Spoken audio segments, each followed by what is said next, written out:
Shalom, minggu lalu kita sudah bahas. Oh ya, sekarang kita akan bahas doa secara umum.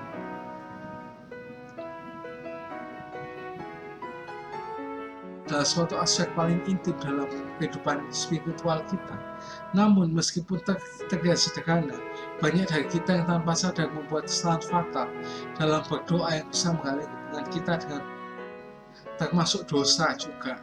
Dalam episode kali ini kita akan bahas beberapa kesalahan fatal dalam berdoa yang kita harus hindari. Simak terus sampai akhir, karena pasti ada sesuatu yang baru yang bisa membantu perjalanan rohani kita. Tetaplah di Truth is Fun.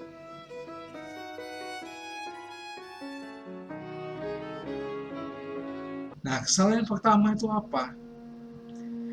Yang sering terjadi itu adalah menjadikan doa sebagai alat untuk mendapatkan keinginan pribadi kita, bukan mencari kehendak Tuhan. Dalam banyak kasus kita datang pada Tuhan ketika hanya kita ingin sesuatu seperti kesehatan, kesuksesan, atau kebahagiaan pribadi. Padahal doa sejati adalah tentang mendekatkan diri kepada Tuhan, bukan untuk memaksakan agenda pribadi kita. Nah, sebagaimana juga disebutkan di Scottish Journal of Theology, doa yang salah adalah doa yang lebih banyak dipenuhi oleh permintaan pribadi ketimbang pencarian kehendak Tuhan. Kenapa? Karena doa itu seharusnya mengarahkan kita kepada pemahaman yang lebih tentang siapa itu Tuhan, bukan sekedar menjadi cara untuk meminta-minta atau kita ngemis-ngemis sama Tuhan. Ini adalah pergeseran mindset yang sangat-sangat penting. Nah, kesalahan yang kedua apa? Ketidakmampuan untuk menghargai waktu Tuhan. Nah, di dalam dunia yang serba cepat ini, kita sering merasa bahwa Tuhan tuh harus segera menjawab kehidupan kita. Ingin jawabannya sekarang juga. Kita doa kayak simsalabim abrakadabra itu kayak di film-film kartun itu bisa langsung keluar kelinci, keluar apa dari topi sulap itu. Tapi Tuhan nggak kayak gitu ya. Karena Tuhan tuh nggak terikat dengan waktu seperti kita. Tuhan tuh nggak ada keterikatan waktu. Tuhan tuh bisa lihat masa lalu, masa kini, dan masa depan. Kalau kita kan cuma ada di masa sekarang. Masa lalu kita nggak bisa lihat, masa depan pun kita nggak bisa lihat. Doa yang salah itu juga doa yang menuntut Tuhan untuk memberikan jawaban secepat mungkin, tanpa memperhatikan rencananya yang lebih besar. Rencana Tuhan itu pasti lebih indah di belakangnya nanti ya. Kita mungkin kalau melihat sekarangnya ya kita nggak bisa nemu indahnya itu di mana. Maka itu menurut artikel Back to Bible, seringkali bahwa kita berdoa itu terburu-buru soalnya Tuhan itu harus menjawab dengan segera. Padahal Tuhan itu lebih peduli pada kualitas hubungan kita daripada seberapa cepat jawaban itu datang. Jadi waktu kita berdoa, kita harus ingat kalau Tuhan memiliki waktu yang sempurna untuk setiap hal. Doa yang benar adalah doa yang penuh dengan sabaran dan menyerahkan diri. Ini wajib. Ya. Nah, kita lanjut ke kesalahan yang ketiga. Kesalahan yang ketiga adalah berdoa hanya untuk berbicara kepada Tuhan tanpa memberikan ruang untuk mendengarkannya. Doa bukan hanya tentang apa yang kita katakan, tapi juga tentang mendengarkan.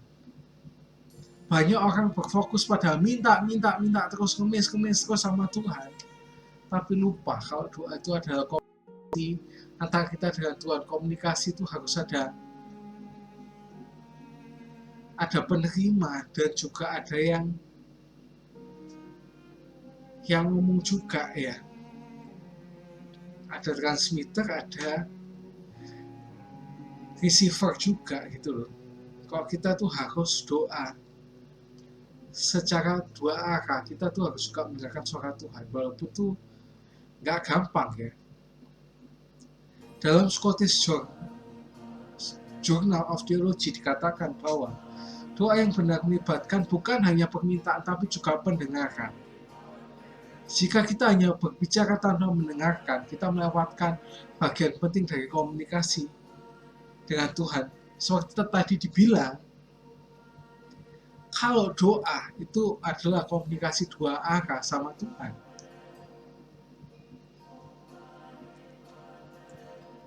Nah, Tuhan di sini berbicara dengan berbagai cara, seperti melalui firman-Nya, melalui hati kita, melalui orang lain, gitu, melalui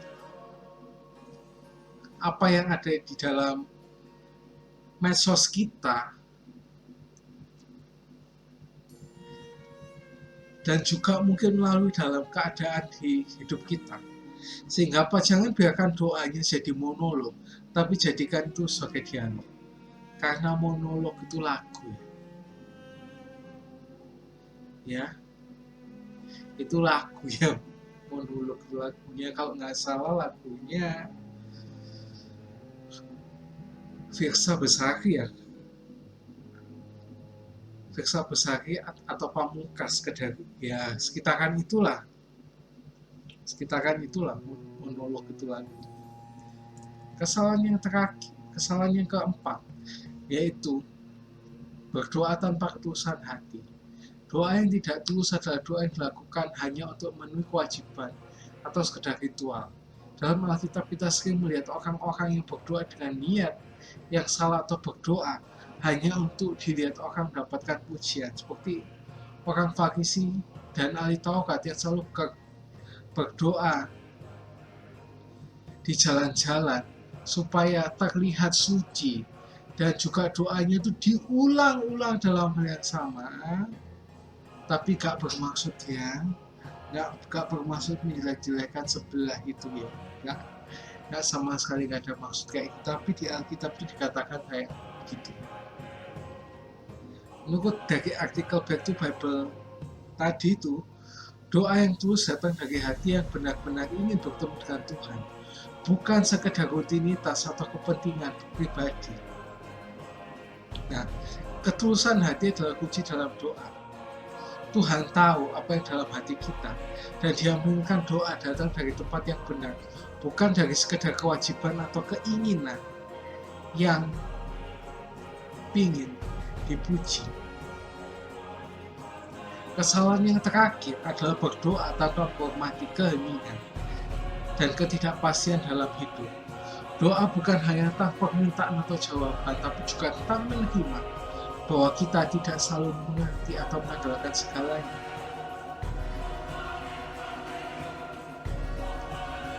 Ya, maka itu seorang Kierkegaard, seorang hamba Tuhan zaman Bahula itu mengatakan bahwa doa itu bukan mengubah keadaan, tapi mengubah hati kita terlebih dulu, baru Tuhan bisa mengubahkan keadaan kita. Balik lagi ke jurnal Scottish Journal of Theology yang mengatakan bahwa doa yang benar adalah doa yang mengakui ketidakpastian hidup dan menyadari bahwa kita tidak selalu tahu apa yang terbaik untuk kita, karena Tuhan yang pasti tahu terbaik. God knows best, bukan Mother knows best lagi atau Father knows best lagi, tapi kalau Father in heaven pasti know best juga ya, tahu yang terbaik buat kita. Nah, berdoa dalam keheningan dan ketidakpastian berarti kita memberi ruang bagi Tuhan untuk bekerja dalam hidup kita, bahkan ketika kita tidak tahu apa yang harus diminta atau bagaimana jawabannya akan datang. Ya, seperti di Roma 8 kan dikatakan ayat 26 kalau nggak salah. Demikian juga Roh membantu kita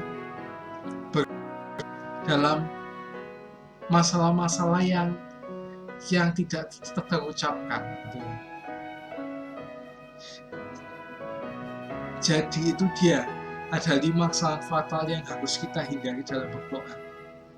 Doa itu adalah alat yang sangat kuat untuk mendekatkan diri pada Tuhan.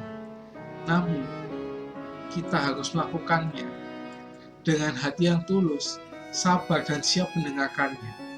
Jangan lupa untuk selalu memperhatikan hubungan kita dengan Tuhan lebih dari sekedar permintaan pribadi. Kiranya episode ini membantu kita semua untuk berdoa dengan cara yang lebih benar dan lebih bermakna. Jika kalian terberkati dengan video ini, jangan lupa like, share, dan subscribe untuk konten yang lebih menggelitik, lebih bisa membuka cara pandang kita atau mengubah cara pikir kita. Thank you sudah nonton. See you and God bless you.